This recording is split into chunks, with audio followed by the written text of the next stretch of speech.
Hey you guys, welcome back. So today's lesson is about fractions. There's two parts to this. The first one's going to be about how we represent fractions visually and how we write fractions. And then the second part is going to be about expressing equivalent fractions. So let's go ahead and get started. The first thing is going to be about what is a fraction. How do you write a fraction? So a fraction is typically represented by a numerator and a denominator. So you'll have some number on the top and then a fraction bar and then some number on the bottom. Okay, so this part at the top is called the numerator. And then this part at the bottom is called the denominator. And it's really important that we know our terminology. I'm not sure why I just put a dot there. Let me erase that. It's really important that we know our terminology because when you're asked questions, the questions might be phrased in such a way that say like, you know, what does the denominator of this fraction mean? And you'll have to know what that describes. So when we're talking about a numerator, that's the top part. Okay, I'm going to highlight this in yellow. That's going to be this part right here. That's the part on top of the fraction and tells us how many parts of the whole we're talking about in this specific scenario. And then the denominator is the bottom part of the fraction, and the denominator tells us how many parts are in the actual, in the whole. So a lot of times we represent fractions with like a picture or something visual, a drawing. So that it kind of like makes the idea more concrete.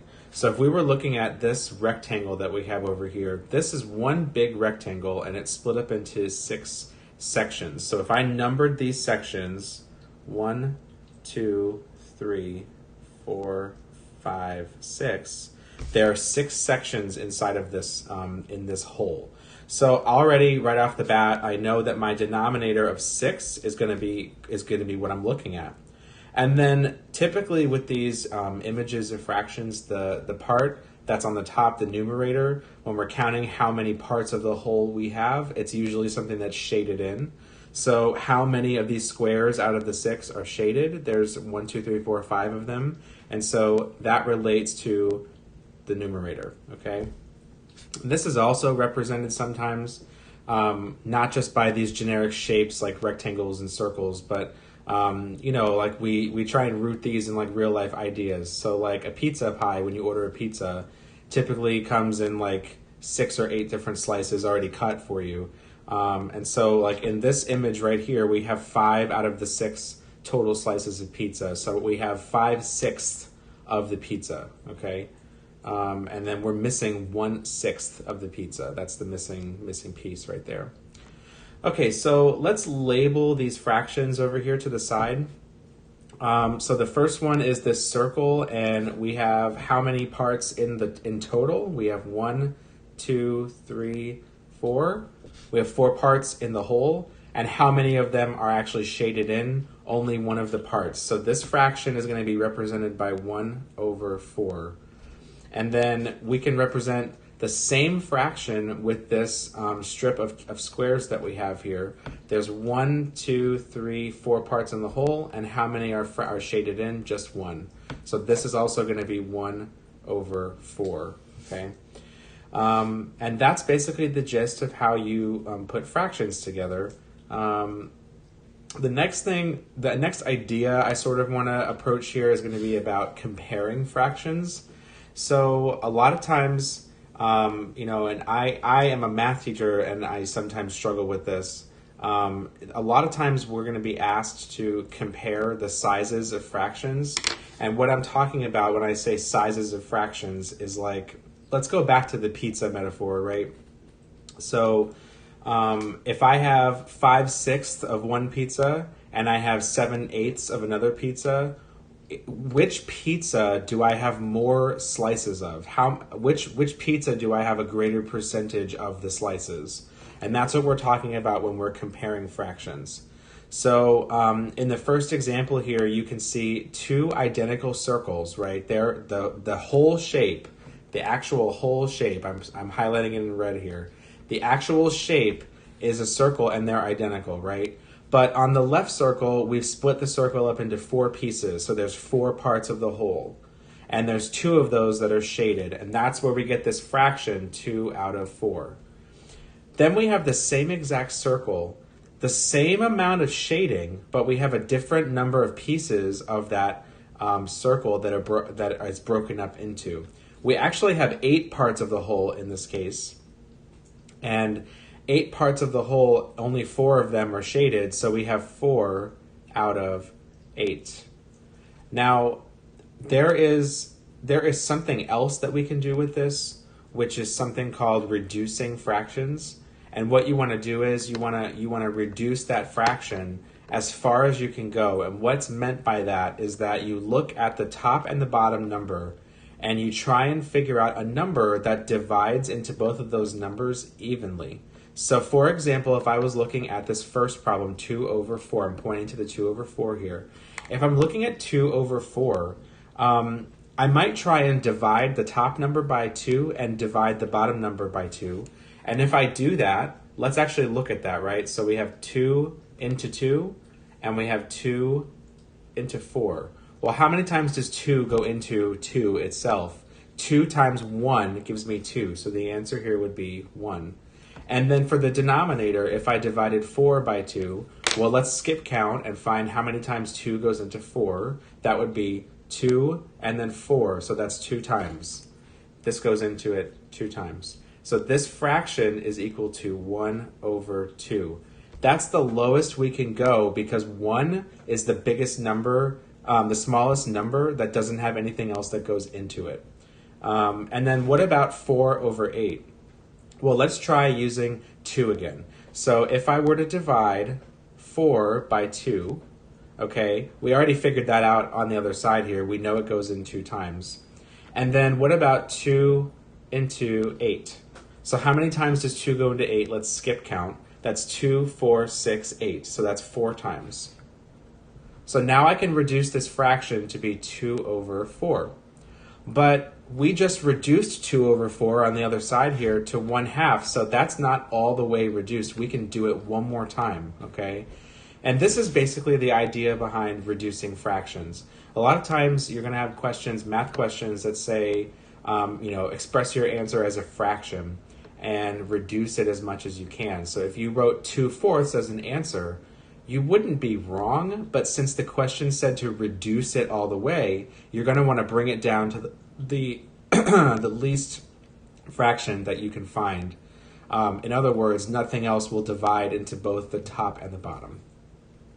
Okay, so let's compare some fractions. In these problems, we're going to be we're going to be putting less than, greater than, or equal to. So I want to know, is the fraction on the left greater than, less than, or equal to the fraction on the right? So let's look at question 1.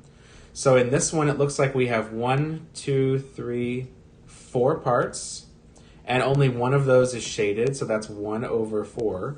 On the other side, we have 1, 2, 3 parts, 1, 2, 3, and 2 of them are shaded, so that would give us 2 out of 3 parts. And the question is saying, if you compare these two fractions together, if all I gave you was 1/4 and 2/3, you might not be able to look at that immediately and say, oh, I know one is bigger or smaller than the other. So that's why they're giving you this visual representation so you can compare them. In the first fraction, there's a lot less shading going on compared to the second one. There's more area of this square shaded in than there is in the first one. So I would say that 2/3 is bigger than 1/4, okay?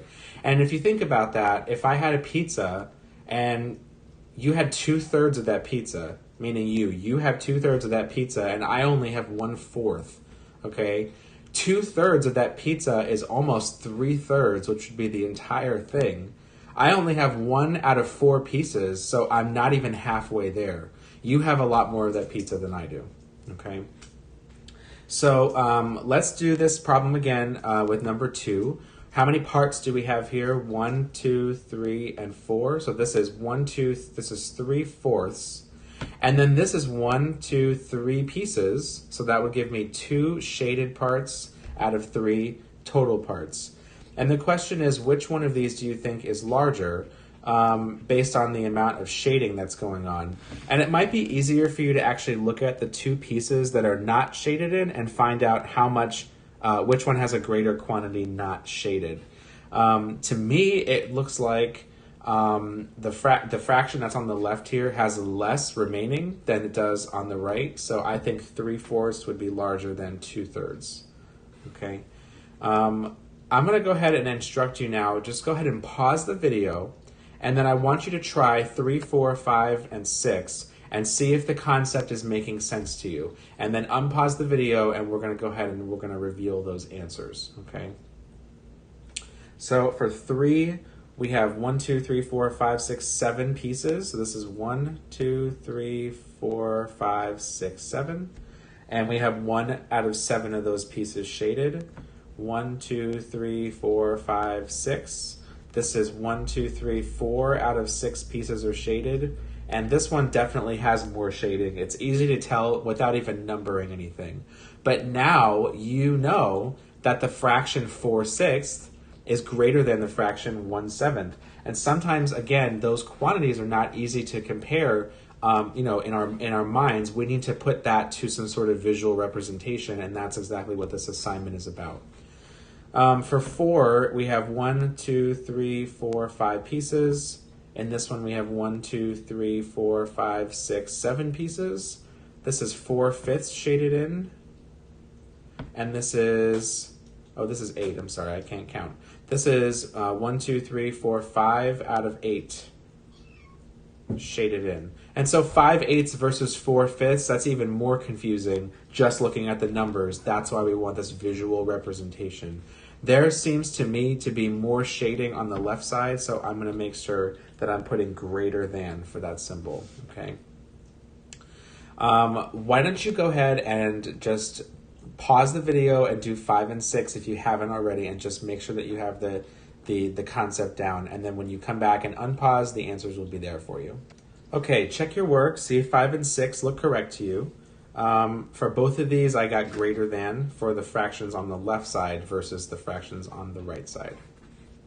Okay, we're going to roll through. We're going to do a different type of problem involving fractions. This problem says, Mrs. Garcia, so remember I told you guys that like word problems come up all the time in math. It's to challenge whether you're able to pick out the information from the problem that you need to solve it. So Mrs. Garcia cut a pizza into 8 equal pieces. Her son had 1 and her 2 daughters each ate 1 slice of pizza. What fraction of the pizza is left? So I have, altogether, I had 8 pieces of pizza here, right? Because that's what it was cut into, 8 equal slices. Her son had a slice, so that's 1 slice. Her 2 daughters each also had 1 slice, so that's 1 for the first daughter and 1 for the second daughter. What fraction of the pizza is left? Well, this is 3. So 3/8 of the pizza were eaten already, but they're asking me how much is remaining. They don't want to know how much was eaten already. They want to know how much is left. So 8 pieces take away 3 would give me 5 pieces remaining. So there's 5/8 of the pizza remaining. I know they want me to give this as a fraction because they said in the question, what fraction of the pizza is left over? You could have had this question a different way. They might have said to you, how many slices are left? And then the answer would have just been 5. But they asked for the fraction specifically. So they want you to express that 5 slices as a part of the whole pizza, which was 8 slices. Okay, next question. A chocolate bar is broken into 12 parts, so like a bar of chocolate candy. We have 12 pieces of that candy now because it's broken up. Sophie ate 1/4 and Abby ate 1/4 of the chocolate bar. So how much of the chocolate bar is left?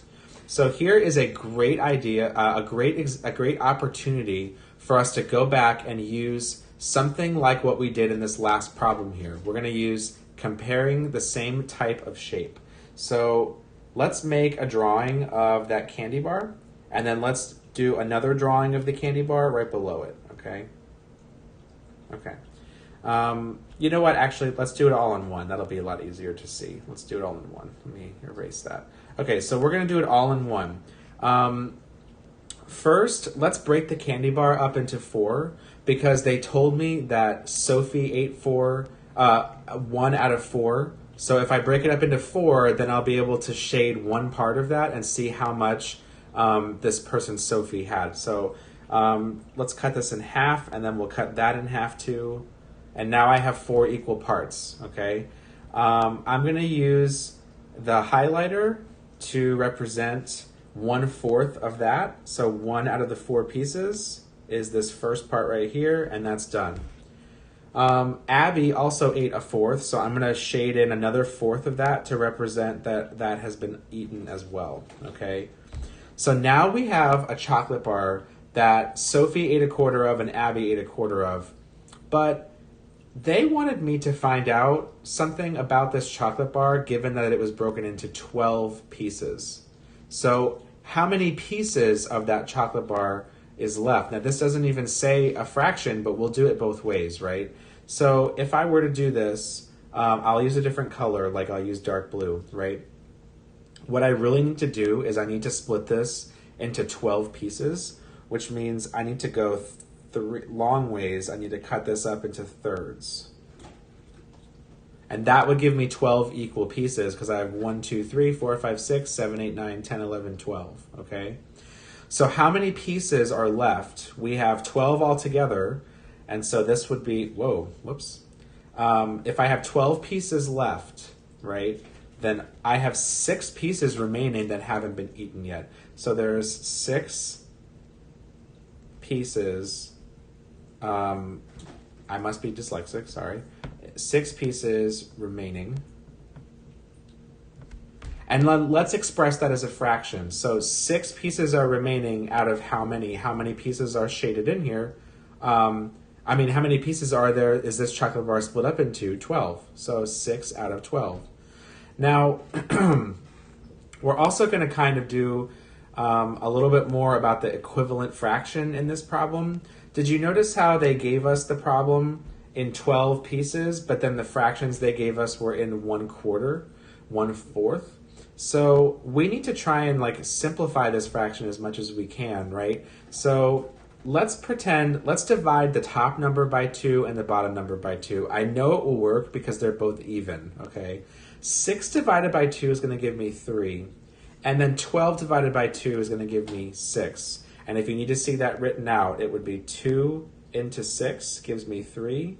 And 2 into 12 gives me 6. Now, look at 3 over 6. Is there any other number that you think you could maybe divide into both of these? And if you said that the answer would be 3, you're right, because the top number divides by 3, and so does the bottom number. So we have an even more smaller fraction that we can put this into, a more reduced fraction. Let's do that division, right? So that would be 3 into 3. Well, that's 1, because 3 times 1 is 3. And then we have 3 into 6, and 3 into 6 goes in twice. So this would be 1 divided by 2. So another way to express this answer is that you have 1/2 of the chocolate bar remaining. Okay, question number 3. I'm going to roll this down here. Grandma split the cake to be shared equally amongst her 4 grandchildren. Each child gets 2 pieces of cake. What fraction of the cake did each child get? Now, I want you to pause the video and give this one a try. And then when you unpause the video, we'll have the answer listed for you so that we can see if you got it right. Okay, so you should have gotten 1/4 or 1/4. Each child did get 1/4 of the cake. And we started by taking a round cake. I'm pretending it's round. It could be a pancake, a sheet cake, who knows. So it's a round cake. You split this up into 4 sections because they told me that the cake was split amongst 4 people. Well, then they told me that each child's share was 2 pieces. So if this, let me use my highlighter here. If this entire section, this entire 1/4 of the cake is supposed to be representing 2 pieces, that means I need to represent every 4th split into 2. So I had to split that even more. They each got 2 out of the 8 total pieces of cake that this was cut up into. But 2/8 is a reducible fraction. It reduces, it gets smaller. 2/8 is the same thing as 1/4, and I did this by dividing the numerator and the denominator both by 2. Okay, so we're going to roll this page down, and we're going to shift gears a little bit, and we're going to be talking about a concept called mixed numbers.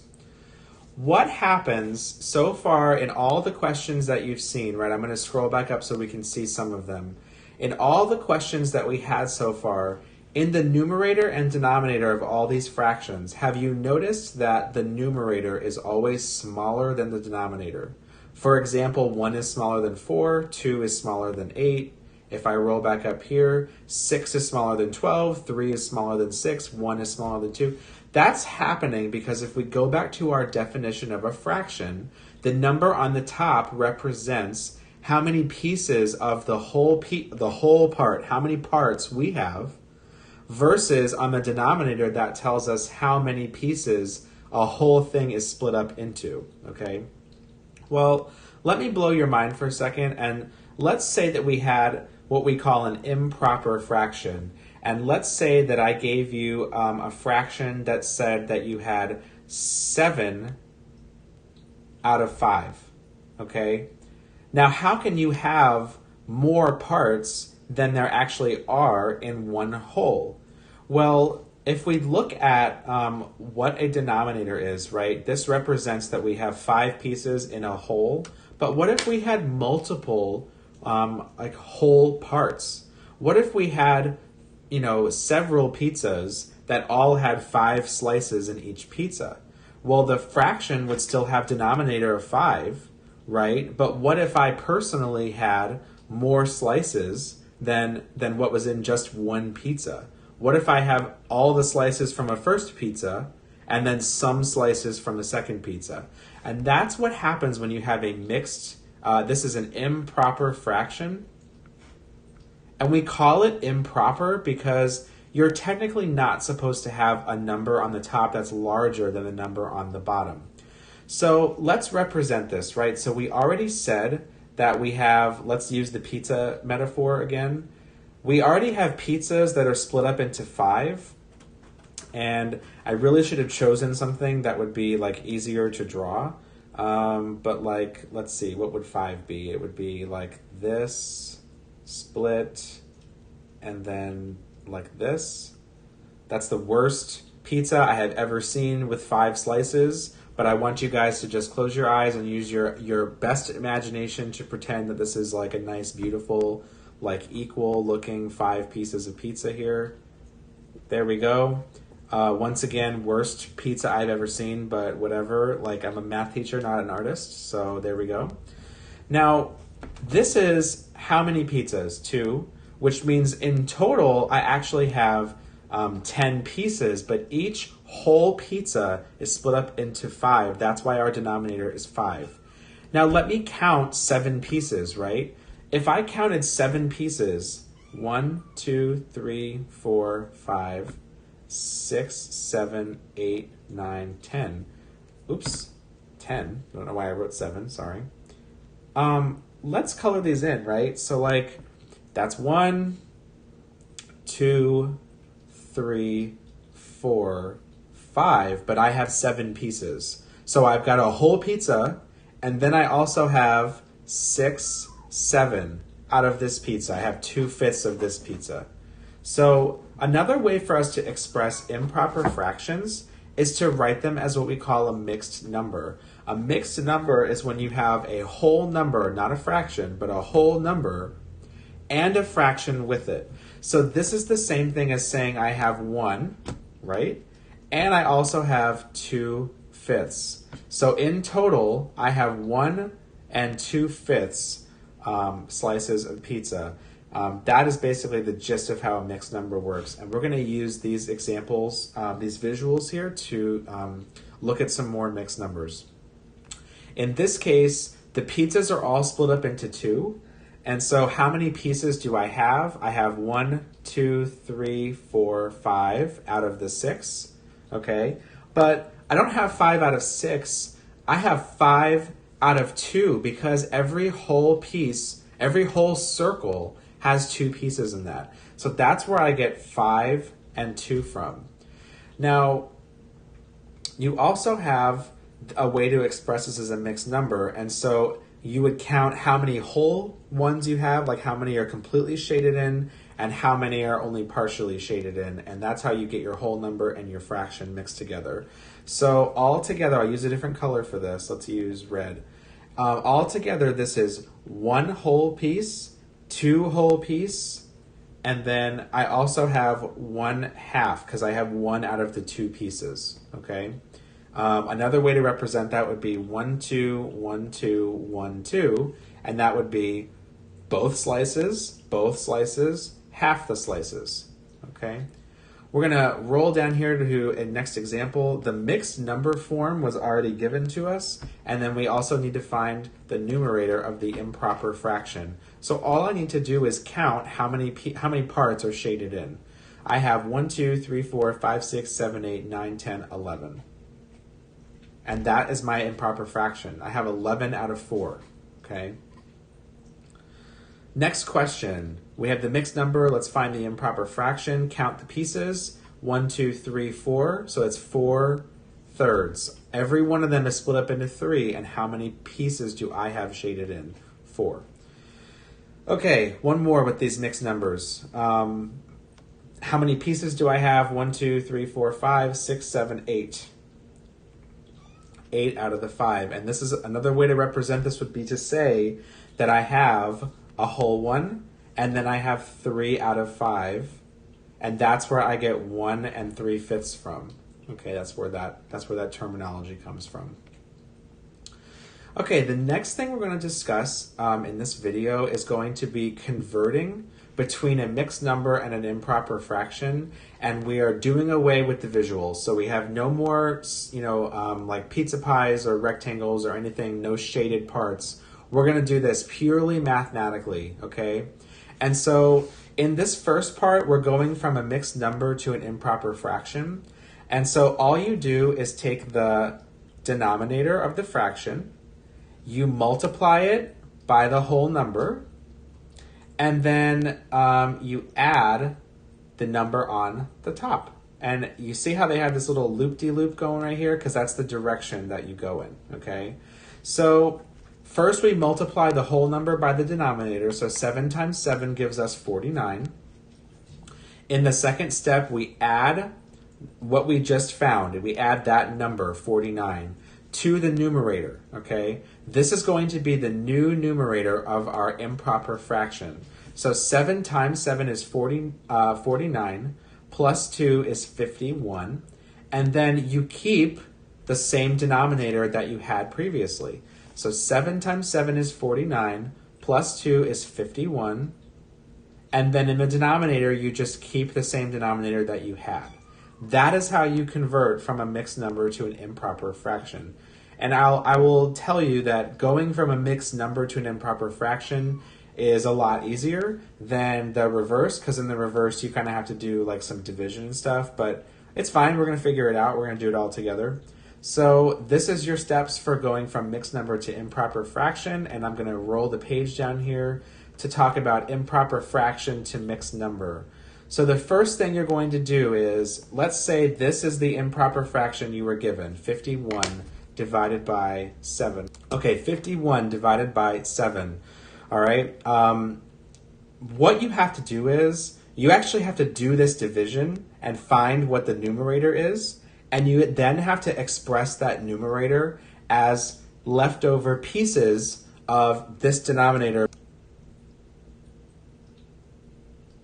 Okay, so let's work this problem out. We're going to take the 7, and I'm going to use a different color here. We're going to multiply by 3, and then we're going to add that result to 4. So 7 times 3 is 21, and we need to add 4 to that, which is 25, and that is going to be with a denominator that matches the original problem, which will be 7. Okay, now we're going to do where we go the other direction. I'm going to give you an improper fraction, and that's going to be 33 over 4. and we're going to convert this to a mixed number. So pause the video once again and then give that one a shot. Okay, so let's do this one. What we need to do first is divide 4 into 33. And we can use skip counting for this. 4, 8, 12, 16, 20, 24, 28, 32. And if I were to go one more, it'd be 36, and that's too far. So it's going to be 8 times. So it goes in 8 times, and then we multiply 8 times 4, that's 32, and the result goes here as a subtraction. We take this away, and there's only 1 left, so the remainder is 1, because 4 does not go into 1. Okay, so it's going to be a big 8, and then we have 1 over 4. Remember, this denominator stays with this, okay? And our remainder is what went on the top of the fraction because we had 1 out of the 4 pieces remaining. Okay, next part or last topic inside this video is going to be about equivalent fractions. So just really want to hammer home that point about how even if you have the same whole shape, like a circle or a rectangle, it doesn't matter how many parts it's split up into. It could be split up into 100 different parts, and you still might have the same amount actually shaded in those fractions. So the first example we'll be looking at on the top here, if you compare the 4 shapes, look only at the shading right now. Don't look at the how many pieces it's broken up into, just look at the shading. The shading is the same, okay?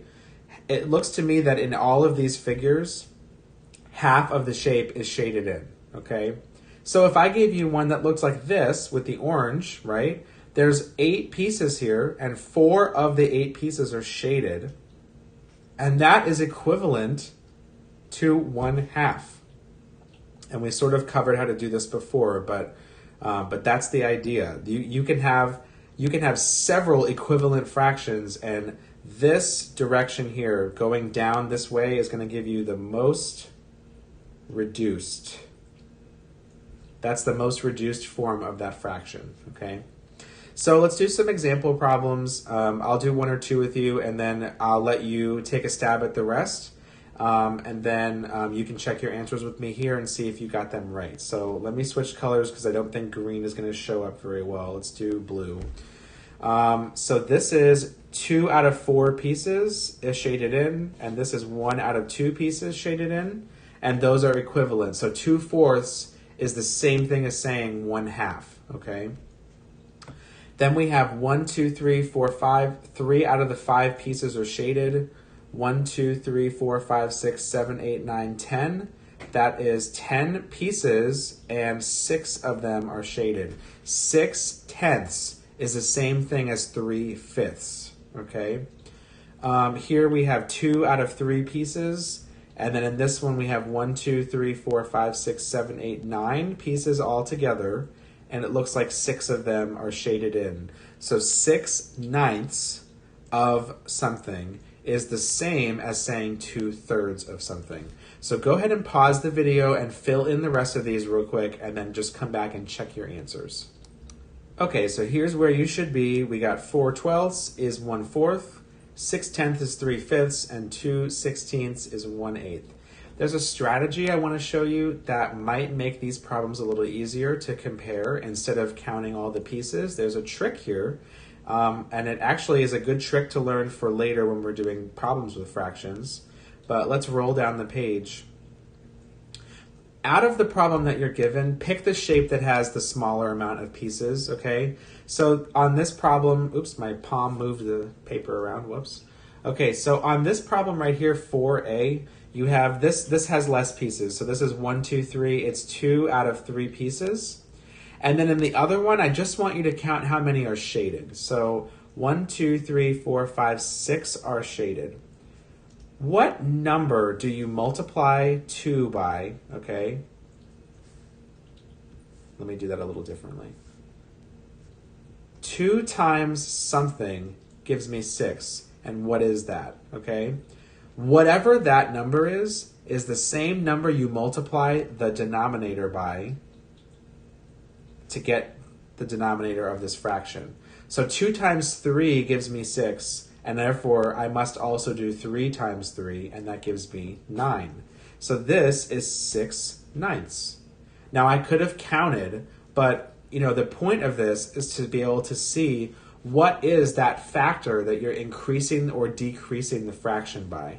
If I was given 6/9, how do I reduce that to 2/3? Well, I'm looking for a number that is common between both 6 and 9. So I know that's not going to be 2 because 6 is divided by 2 and that gives you 3. But 9 divided by 2 is not a nice, clean, whole number. You need something that's going to give you a whole number between both. So the next number I can try will be 3. 6 divided by 3 gives me 2. So we'll do a different color for this. 6 divided by 3 gives me 2. And if that's true, let me do the same number on the bottom. 9 divided by 3 gives me 3. And so look at that magic with those fractions. Okay, applying any strategy you like, try the next one and the last two, and then that'll be the end of the notes, okay? So pause the video, try them out, and then unpause and see if you got them right. Okay, let me know, did you get these questions right, okay? This one, and this one. Okay, so that's the end of the new content for this section. There's something new that I'm going to introduce to you guys. It's a website called Delta Math, and I use it in all my classes at the high school level.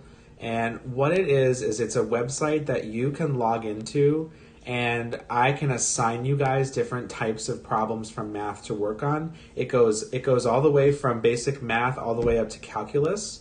So I have a really wide range of things I can choose from to give you as practice problems to try. And the coolest thing about Delta Math is that, let's say you get a question wrong for some reason, Delta Math will give you the reason why you got it wrong. Okay, instead of just saying correct or not correct, it will give you the reason why you did something wrong so that you don't make that same mistake on the next problem. So we're going to go ahead and switch gears here, and I'm going to give you a little demo on how to sign up for Delta Math and get into my class, because you have to register. And then I'm going to give you a demo on, once you're in, how to do the assignment that I actually am giving you that goes with these notes for these fractions. So let's go take a look at that.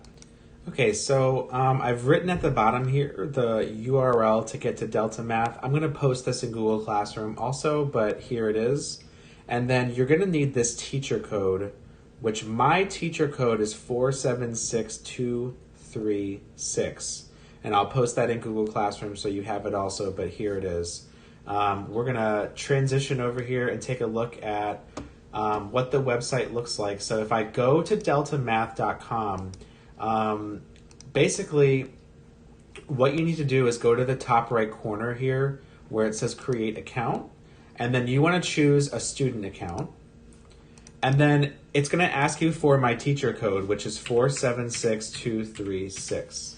And let me just make this a little bit larger so you can see. So once I finished typing that code in, it automatically found me. It says Mr. Dansby. So what you need to do first is pick the period that you're in. Now remember, I'm using this for my high school students too. So in the drop-down, you're going to see a bunch of choices. The one you want is the TABE Math Summer 2020. So choose that from the drop-down, put your first and last name, put your email, make a password, and then put your student ID inside of this field here. I don't really need your student ID, but I can only turn this setting on or off for everybody, and I need it to be on for the high school kids, so you have to put a student ID number. And then once you're done, just hit create account. All right. Now I'm going to flip here. I'm going to go ahead and log in as myself. That way I can give you a demo of how to do the problems that I'm going to assign you from this section. Okay. Okay. So when you log in to Delta Math, it's already going to have any assignments that I've given to you guys. It's going to just list them here as an upcoming assignment. Now, this is not a class where, I'm going to go and give you like some kind of grade or something. It's different. This is more of like a support class. So I'm giving you content, I'm giving you resources, I'm giving you practice, and then we can figure out what you need exactly the most help with and improve from there. But I'm not going to be assigning you like a grade or anything. Now, Delta Math, traditionally, it does give you a grade. So, I don't want you to take that as like, an indicator of, good or bad. I'm not using the grade for anything, okay? So here I am, I'm logged in. This is like a fake student account that I set up.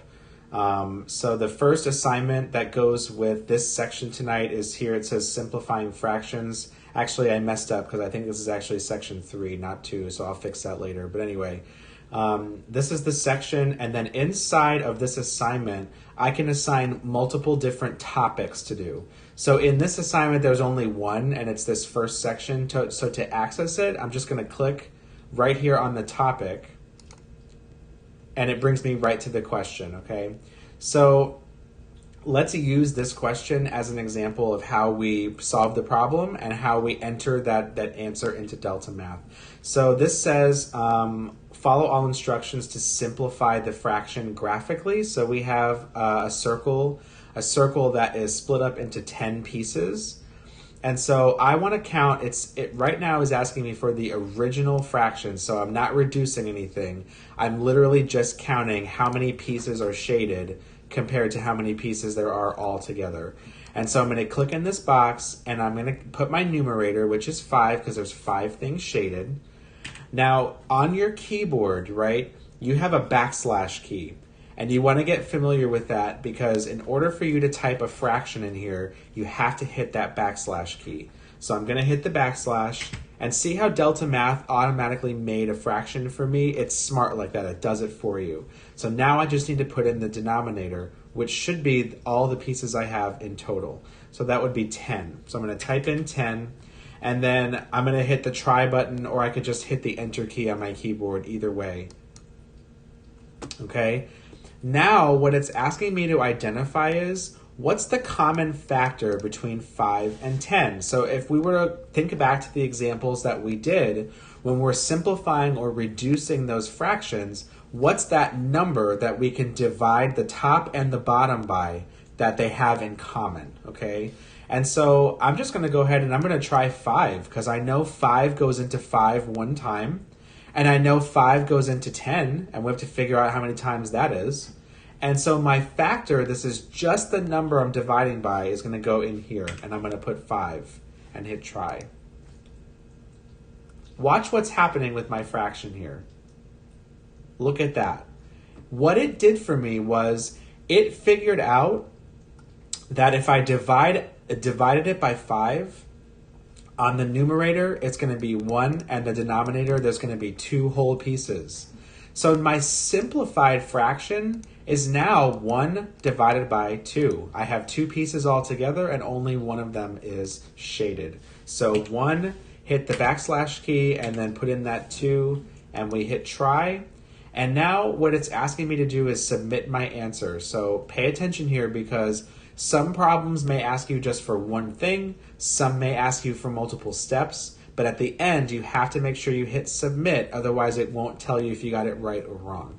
So I'm going to hit submit, and it's going to verify, are you sure you want to submit 1/2 as your final answer? And I think the answer is yes, so yes. And I got a big green check mark telling me that I did it correctly. So what happens if you get the question wrong, okay? There's a couple things you can do. If you got the question wrong, Delta Math will give you like text instructions that tell you exactly where you messed up. And another thing too is, because I pay personally for this upgrade, I have Delta Math Plus, which means so do you. And that means that you can watch a helpful instructional video for every type of problem that I'm going to assign. See right here where it says watch help video? You can click on this, and it will give you a video that explains to you, just like I just did, how to do this and what it looks like on paper, okay? So anytime that you have Delta Math, if you want to just start by watching that help video, go for it, because it's going to tell you exactly how they want you to process this problem, okay? So with that being said, that's all I have for you guys in this section, and I will see you next time. Thank you so much for tuning in. Bye-bye.